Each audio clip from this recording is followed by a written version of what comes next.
dans le 90 minutes. Nous allons à présent parler et suivre surtout en direct ce phénomène céleste qui est rarissime, qu'on va pouvoir suivre virtuellement depuis la France, une éclipse solaire totale dont vont pouvoir profiter en premier lieu les habitants d'Amérique du Nord. L'événement va être suivi, est en train d'être suivi en ce moment par des millions de personnes, que ce soit au Mexique, aux États-Unis ou encore au Canada. Parce qu'il faut savoir que cette éclipse solaire totale a déjà commencé au niveau de la côte ouest du Mexique.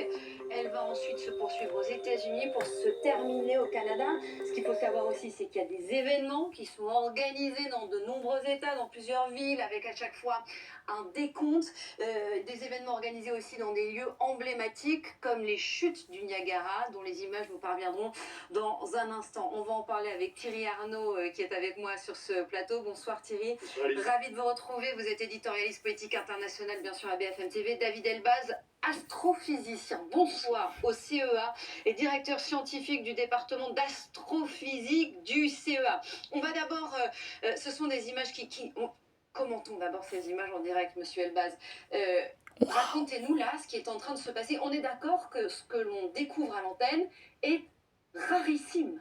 Alors, ce qui est rarissime, c'est que depuis l'endroit où nous sommes, voir une éclipse totale, c'est vraiment rare. Mais en fait, il s'en produit, depuis l'an 2000, il s'est produit 15 éclipses totales du Soleil. Par contre, ça reste toujours un phénomène extraordinaire et extrêmement impressionnant.